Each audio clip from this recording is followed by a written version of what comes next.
Eish, wena namhlanje ufiphala. Weyilini. Hayi. Asha ke. Asha ke. Okay. Alright. Listen. Sure.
Mshunqisi uhamba no Gold Max noSiboniso Shozi bathi yini lengaka. It's 10:33 on the clock. This is the lift off on Gaga CFM. We are in the middle of assisting Anonymous on Iketile Ketile. Anonymous has been in a relationship for 3 years with somebody who he has regarded as the love of his life. Unfortunately, she has now been snatched by isicebi thizeni sasenkonzweni lapho bakhonza khona, and she, as the second wife now, is absolutely miserable mangabe ekhuluma naye uAnonymous ngoba basaxhumana ngisho esethathiwe esehlala emzini kwa kasicebi osethe ukukhula, right? So ngendlela usisi am miserable ngayo in her marriage, she has suggested phambilini to Anonymous ukuthi ababaleke man ndawonye. That will solve the issue of her being unhappy, as well as put her back in a position of being with somebody that she actually truly loves. But he is unsure if this is the right route to go. Ngifikele umcabango la of a quote that says, one thing that is a guarantee in life is death. I now beg to differ, knowing what I know about Umgo. Two things are a guarantee in life: Umgo and then death. Because Umgo seems to come knocking on everybody's door at some point in life.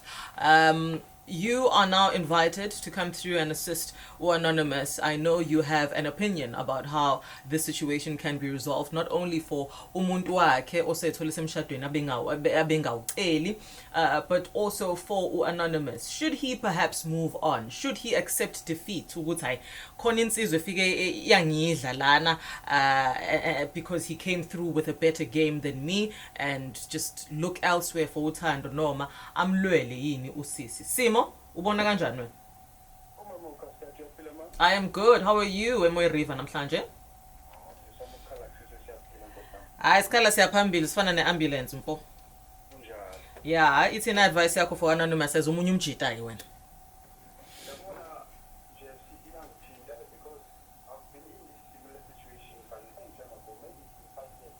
Mm. Mhm.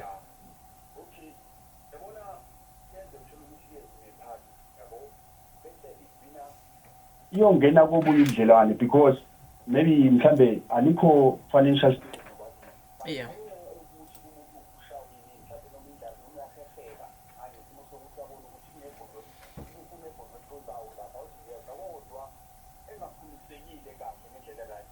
Mhm.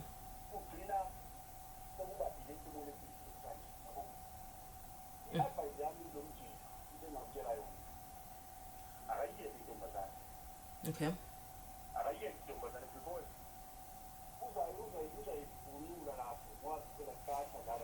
Mhm.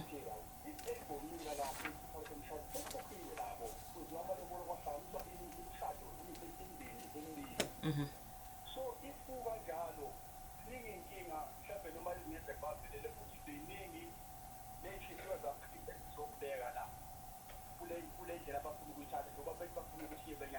Yeah.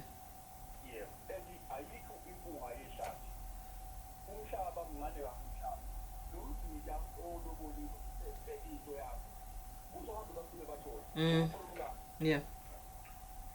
All right.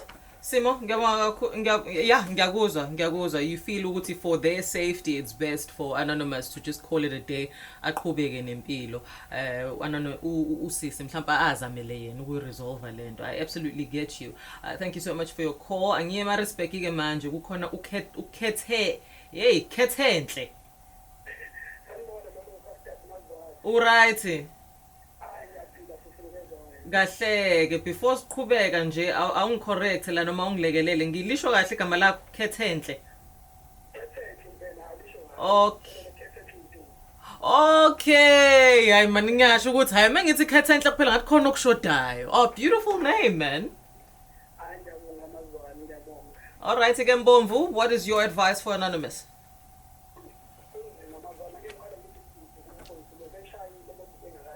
Mm.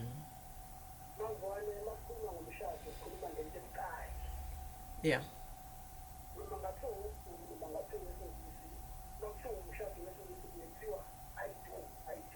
Mm. Mm.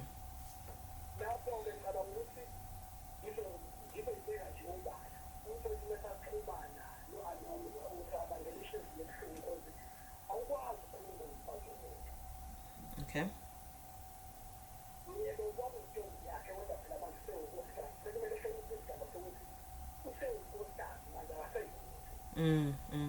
Got you. So nawe awuhlukile noSimo uthi Anonymous akaqhubeke nempilo akamshiye phansi usisi azibonele ukuthi uphuma kanjani kulento.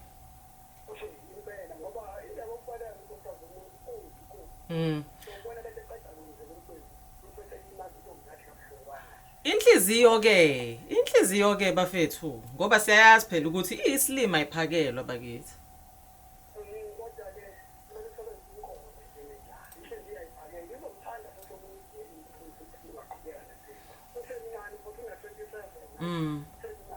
Okay. Impilo iseyinde ya.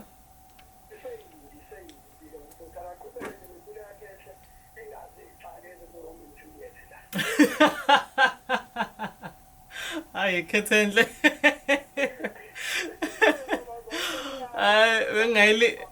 Wengayilindeleke le ka Romeo and Juliet, but also you've got a point. You've got a point. I mean Romeo and Juliet were in much of a similar situation in fact.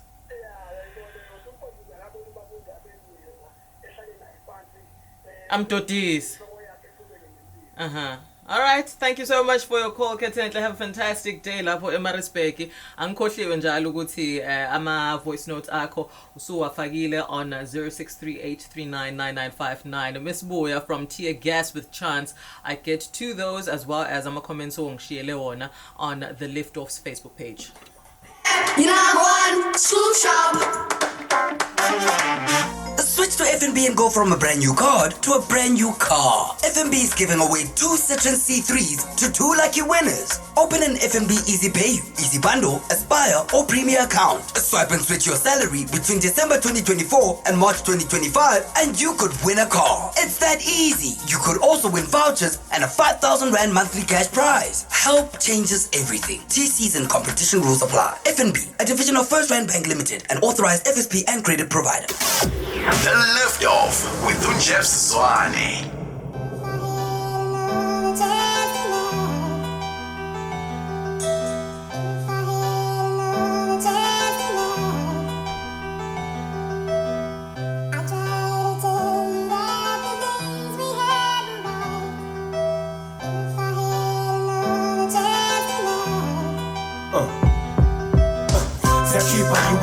Fana plaza emtimbini ngihudula igusheshi insimbi yamahomo shampinji ngilikhombe sabapini awunoma bangathini bandahini omeli khekhe lasemakhishini ngithe mangifika bro wami ngathi sidudla kayi-1 ladlala i-IS kwaphuma abantwana jovo bafuna ukukhuluma nami bashaya isilungu mpintshana lana ngathi ngizodla 2 noma 1 sikhokho fere zawa waya ngapha bebraya notshwala bubhaya ngigcine sengicabanga ukuvaya okay ngavala ungwana ngamshashaya ngamkhohlisanyana wathamba ngada sekhaya mama sathi jobe mase sikhombe lokishini bengidakwe njani yo nale kusheshe endleleni bengilenzelani jo ngithe salishosholoza mfana ngisathi ngibambi khona ngebhadi lakho buda jo kwaphela konke ukukhoma ukukhumbula kwami ngavuka esibhedlela and it wasn't funny cishe ngasweleka bangitshela ukuthi sengizophila nge-wheelchair nalo-cherry bengihamba naye ushonile elinye ithuba another chance ngiyakutshela mpintshana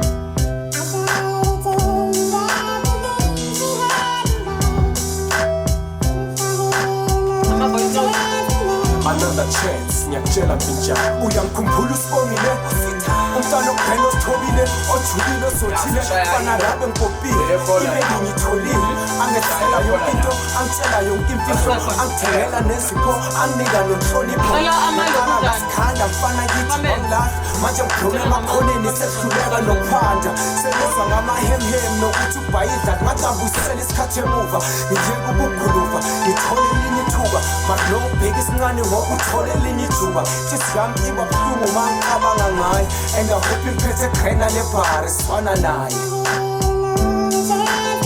elinye ithuba another chance ngiyakutshela mpintshana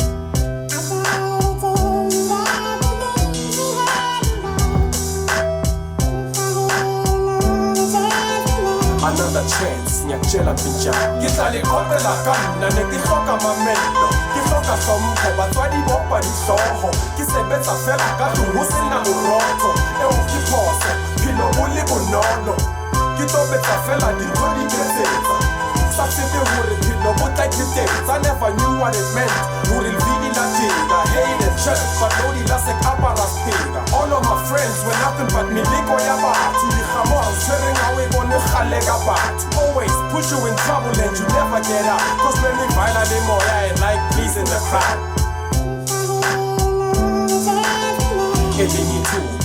elinye ithuba another chance ngiyakutshela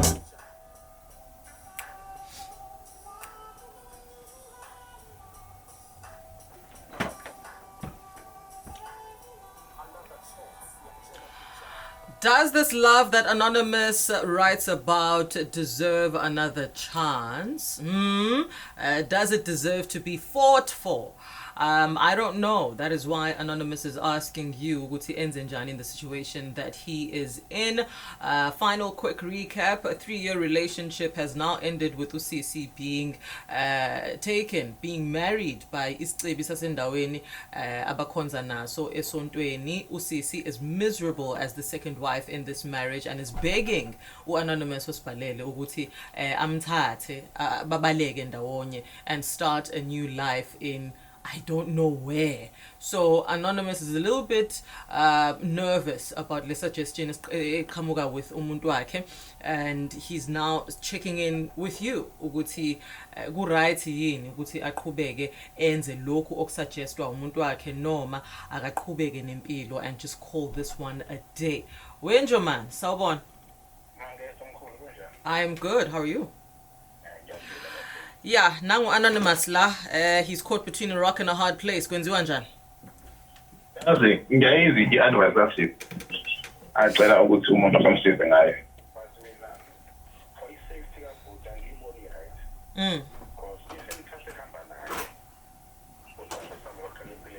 Yeah.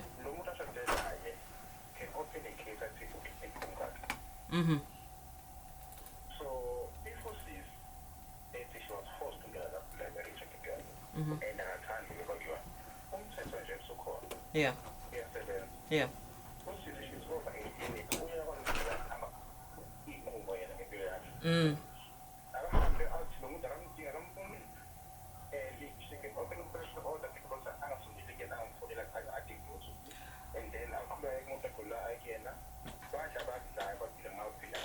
Yeah.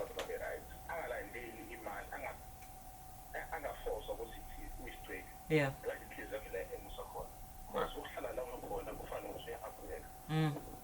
All right, got you. Siyanda, ngiyabonga kakhulu for your call. Ama voice notes akho sengenileke, and this is what you had to say.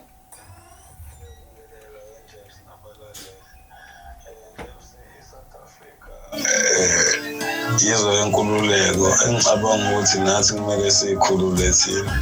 Abantu mabethandana nje abavele obala, akekho umuntu ophoqe ukuthi athandane nomunye. Ayikaze yavumeleka leyo nto. Angiboni ukuthi lokho kuhle nje. Umuntu akabe nesiqiniseko azi ukuthi umiphi futhi uyaphi kuphela. Ngikuzwe kahle mina. Anonymous, thatha ingane baba. Thatha ingane manje banendawo nje safety. Lokwazi ukuthi nawe uqhubeke nesibani ondle ingane. Uhlale enganeni uyizalise ingane ayikho enye. Hayi phela ayikwazi ukuthatha ushembe imbone ayikhulile bakithi ayeke ingane. Thatha ingane baba. Jeff, nabalaleli niyaphila siyabonga. Khawuthula lo iCatholik. Owami umbono uthi lo bhuti lo uyazi ukuthi leyo sesimanga asashona ukuthi uyoze isolile yakhe yonke ukuthi akamsizanga ngani.